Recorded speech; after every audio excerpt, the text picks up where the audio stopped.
Morning. Hi, good morning. Happy Friday. Hey, Joey.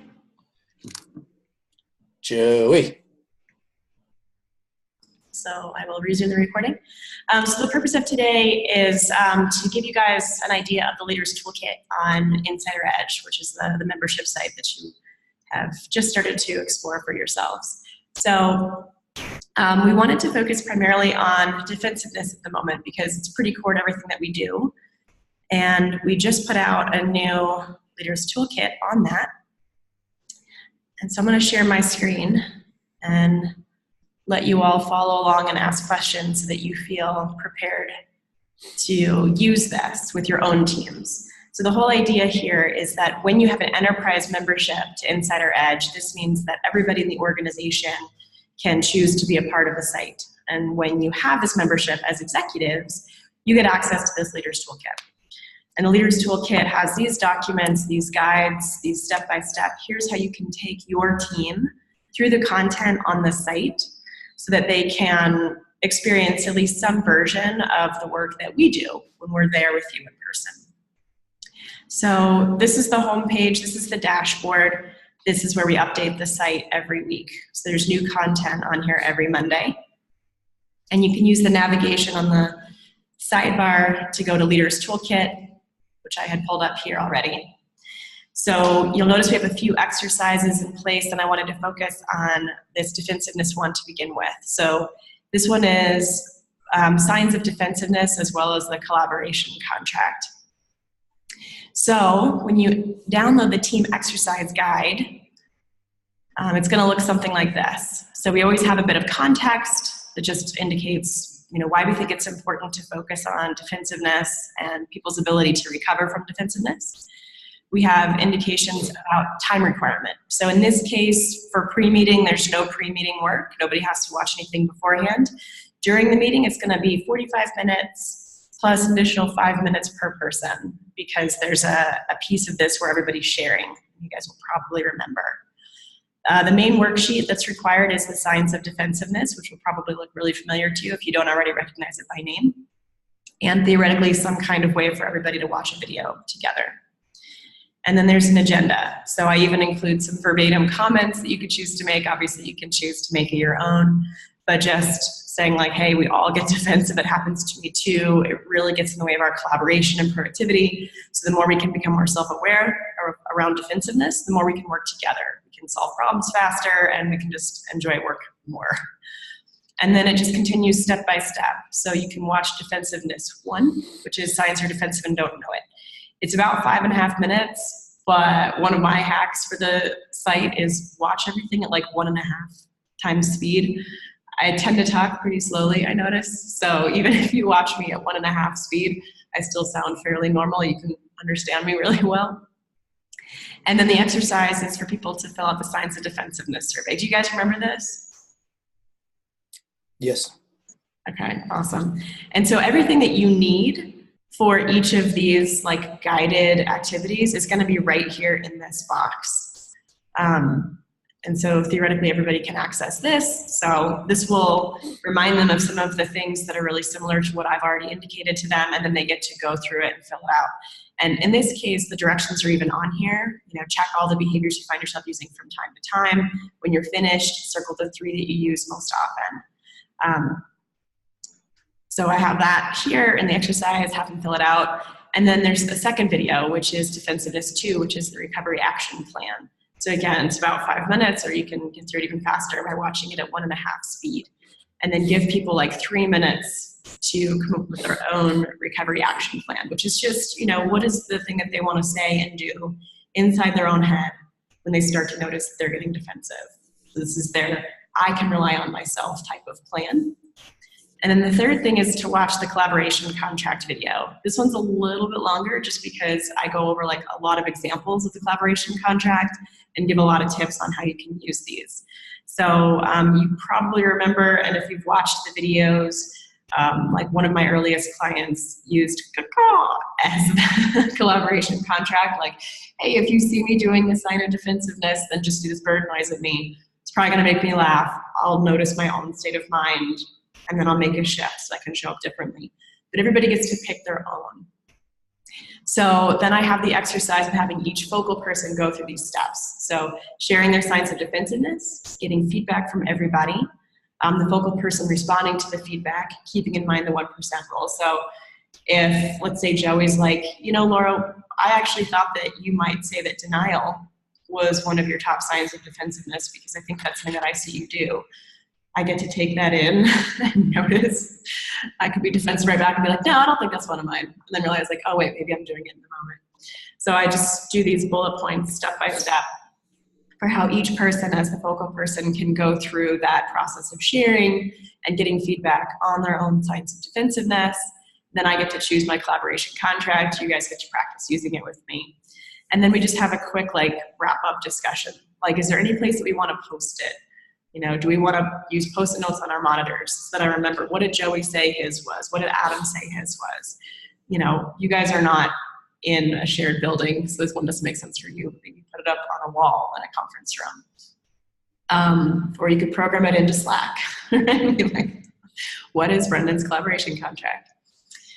And then just wrap up closing points. So the whole idea is just to emphasize to your team, like, hey, this is just practice. You know, it's going to feel awkward at first. Most of you heard me teach that whole competence consciousness ladder, right? That when you're first learning something, it's awkward and bumbly because you're working really hard to make it happen. So just encourage them to practice it. And then we put a blog post and a podcast that give more information about defensiveness. They actually specifically touch on this specific Science of Defensiveness survey. So if anybody wants some additional free content about that, we made that available. And then next step that others can take on their own, well, they can move on to the next video in the track, which is Defensiveness 4, We All Have Fear.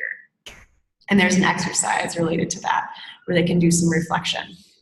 So let me pause and see if this makes sense and find out what questions you have.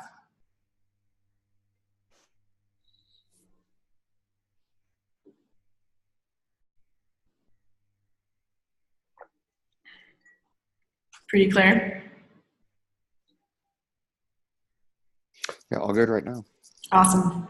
And so just so since we're here, I'll just show you really briefly, like there's an openness exercise as well. So I know you guys are big on practicing green line communication, wanting to avoid the squiggly line, noticing when you're withholding all of that. And so if this is something else that you wanted to introduce to your team, you could start with this. So same kind of thing, there's a team exercise guide and the first couple of videos in our openness series.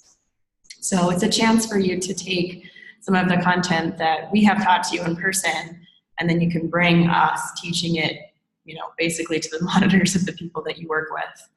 We also have one on self-accountability, which, I mean, I'm a fan of everything that we do, but self-accountability is probably one of my favorites.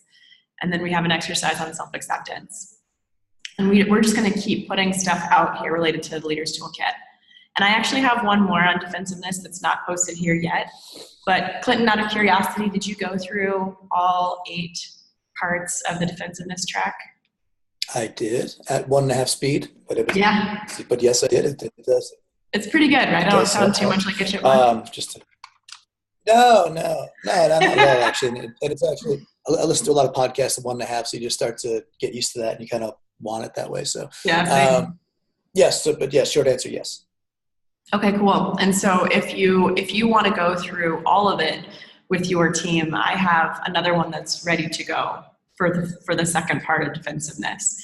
And the first part of it's going to be pre-work, so that'll be a little bit different, where we ask people to go ahead and watch parts 4, 5, and 6, and then part 7 is the imagery. So do y'all remember the feelings imagery, where we had you go through that you're in a room where you're significant but not necessarily competent or likable? Reflect on that. And then there were 3 rooms like that, and notice how your body felt, and notice what happens. Where do you feel most comfortable? Where do you feel uncomfortable? So that's a feelings imagery that's recorded. One of our other enterprise clients did that as a team, and they said it was one of the best discussions they've ever had related to the site content. So we have that, and then people can kind of process through on their own and start to get more familiar with the FIRO theory and what their own sources of insecurities are.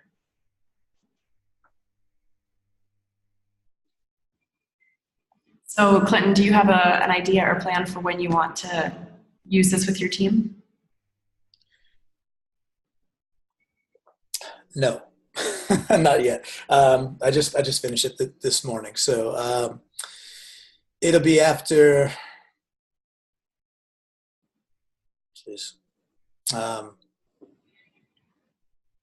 After Thanksgiving for certain. I'd want to have it before the holidays, the full-on holidays hit. So, I'd want to get it done. I think it'll actually be. Okay, Gabrielle. It might be kind of cool for you to initiate it right after you do your last round with Laura and me, because it'll be really fresh for you. Okay. And you might have some questions that we can address in our next meeting together. Just a thought.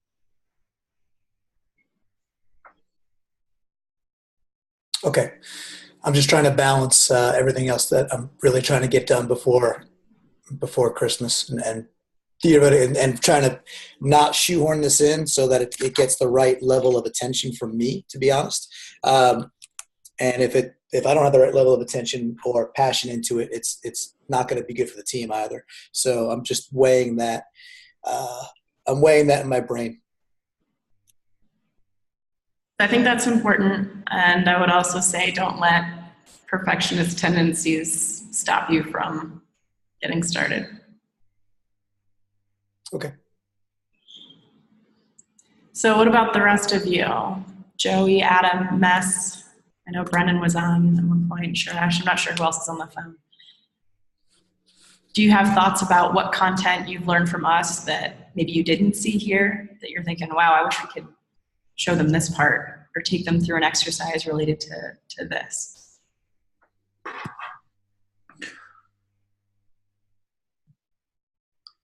This is Brendan. I haven't really put any thought into how I would use this yet. So I was kind of using this call to jumpstart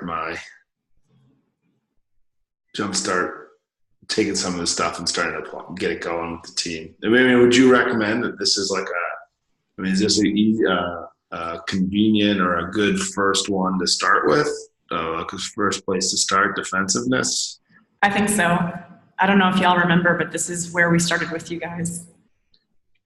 Day one there at Harvard Business School, we went straight into defensiveness. What do you mean by that?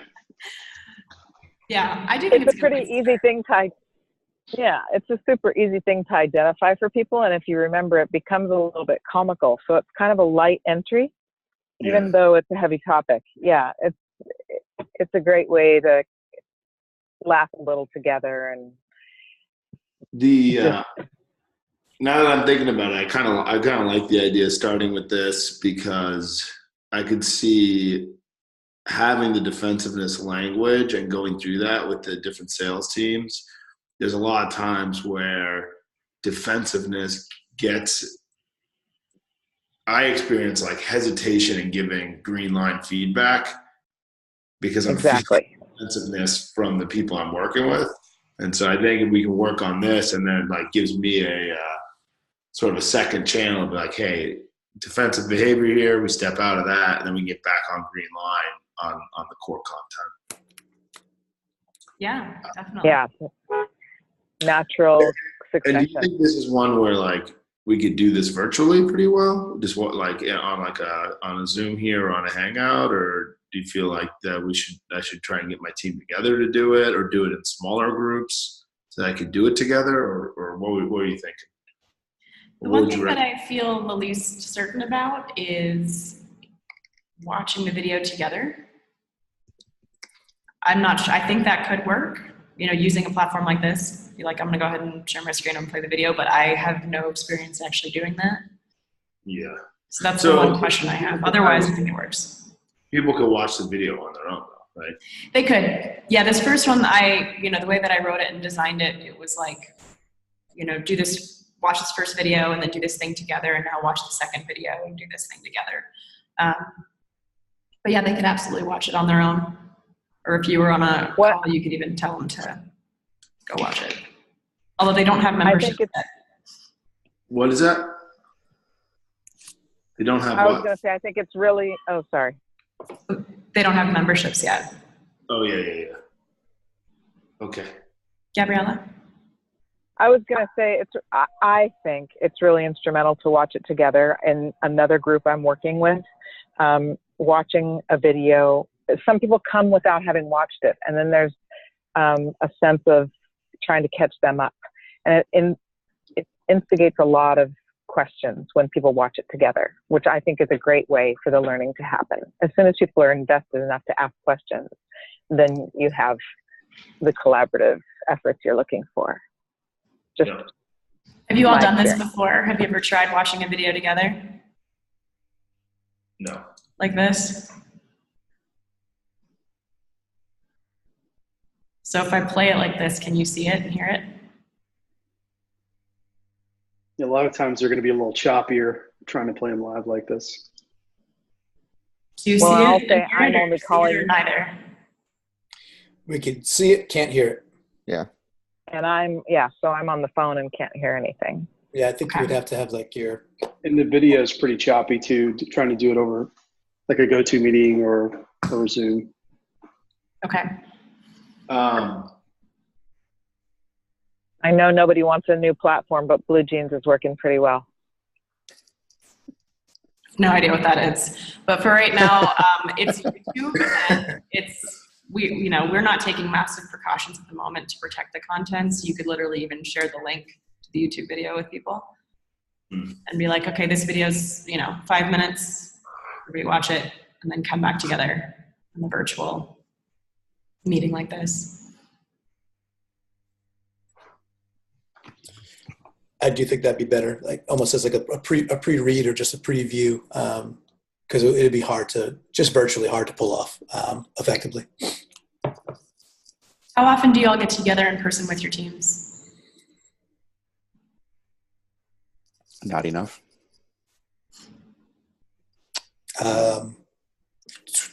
Fully, twice a year. That includes some members in India, right? So. Yeah. Well, and I do believe that you can teach your teams that if you say that you're going to have a meeting to talk about this type of content, and then you actually do it, that they'll learn, okay, I actually have to watch this stuff. I show up. Have to be ready. I agree. And you have a huge access if you are at this level. You get to talk to other people on Slack who are using it effectively and get their ideas too. That's part of the cool part of this membership. Oh, Brendan has a puppy. Oh my God, he has my favorite puppy. And we can't divert on this. That is too cute. Massive distraction. My new defensiveness. Oh. That is too cute. Oh my gosh. Oh, precious. What's your puppy's name? Chance. Dance? Chance. Chance. Oh, so cute. All right. So how else can we help? How else can we make this? My thing is, I would probably want to do it in person.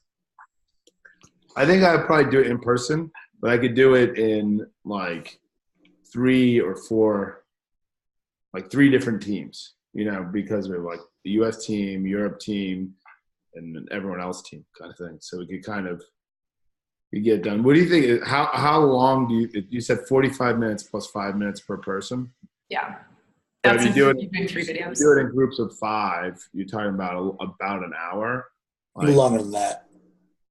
A little bit over an hour. Yeah, an hour and 15 minutes. So for me, that's kind of the size of the different squads anyways. So I probably would try to do that in person. There's a chance that I might have in April or March a sales kickoff, in which case I would have everyone on the sales team together. And if we do that, I should know like within a week if we're going to have that. Then I might try and do this as part of that. I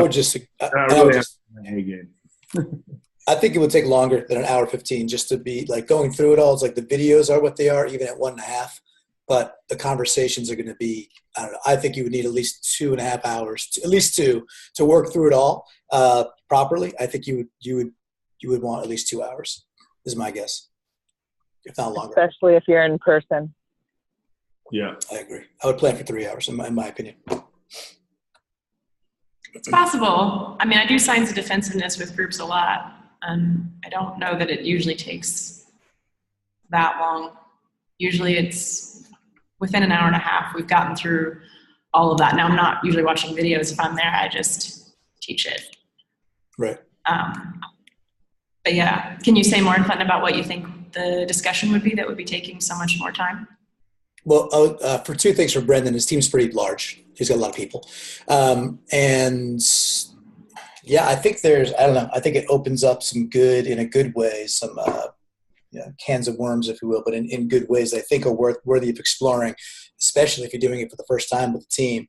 I don't know. I feel like I could spend 4 hours on rigidity with some of my team members, right? So I feel like there's enough meat on the bones there to really allow you to go explore that in more than a short time frame. I'm not sure if that's the right way to do it, but I would want them to show up and then get the most out of it and be as open as possible.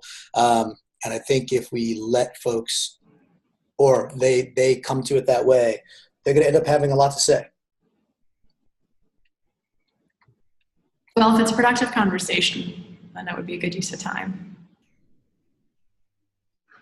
Yeah, I'm encouraged to know that you want to give that kind of time to it. So that's awesome. But it can also be done in shorter bursts, as Laura is saying.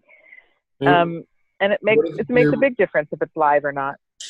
Yeah, what if you did you could plan to do an hour and a half live, and then you've gone through the content, the videos and that stuff, you can have a follow-up 2 weeks out and 1 month out to I mean, I think some of the content, I think anything you're learning, you can't just to sit through one class on it, even if it's the best class ever, doesn't necessarily make it a practice. So there's as a kind of team leader, I think you probably want to have some follow-ups anyways. Maybe you structure the follow-ups in advance to make it so you have kind of a permission to time box the first one. I like that idea. Even when we've had the E-team together and we've gone through this, we've just sort of all been dripping, I think, to jump into business stuff. Oh, let's talk about this thing or that thing. And so I think you get your marketing team together, Clinton, or I get a sales team together. If I come in and we spend the whole day on this stuff, they'd be but I want to talk about what matters to me, which is these things that we're working on too. So I think kind of balancing those two things, and the time box then gives you permission to end at a certain time. And the payoff for the team is then they get to get into some of the stuff that maybe is on top of their mind. And the way you can kind of set that up is have those follow-ups pre-planned. And we preach a lot about progress over perfection. The intention is not to teach these concepts and everybody's nailing it immediately. It's always about learning and recovery. And am I doing a little bit better today than I was yesterday? Am I backsliding? Okay, how can I take 2 steps forward again? And this whole thing is a journey. We decided to do a membership site instead of trying to put out some kind of e-course because we do think that this content can be really valuable in an iterative fashion. Even for all of you, maybe you haven't done it yet, Clinton, but the Signs of Defensiveness survey, it's worth revisiting. I've got many clients who have done this with me 2 and 3 and 4 times. They're like, man, I just keep choosing new strategies. Their defensiveness just kind of sneaks around a little bit. And so it's noticing all of the insidious little ways that it gets into your behavior. So it bears repeating.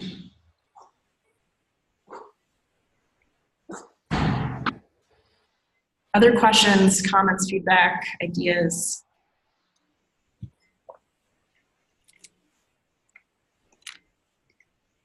Okay. The other one that I'll advocate and push for one more time too is the openness one. That was the first one that I made a leader's toolkit for because screen line communication is something that so many of our clients talk about really quickly after they go through it and learn. So, that's me using the whole flip chart and teaching what that means. The whole first being open with yourself and then taking the green line and all the squiggly lines. We also talk about frick and triangulation in that openness series, which is just 4 videos. So if you wanted to introduce some of those concepts to your team, I would highly recommend it.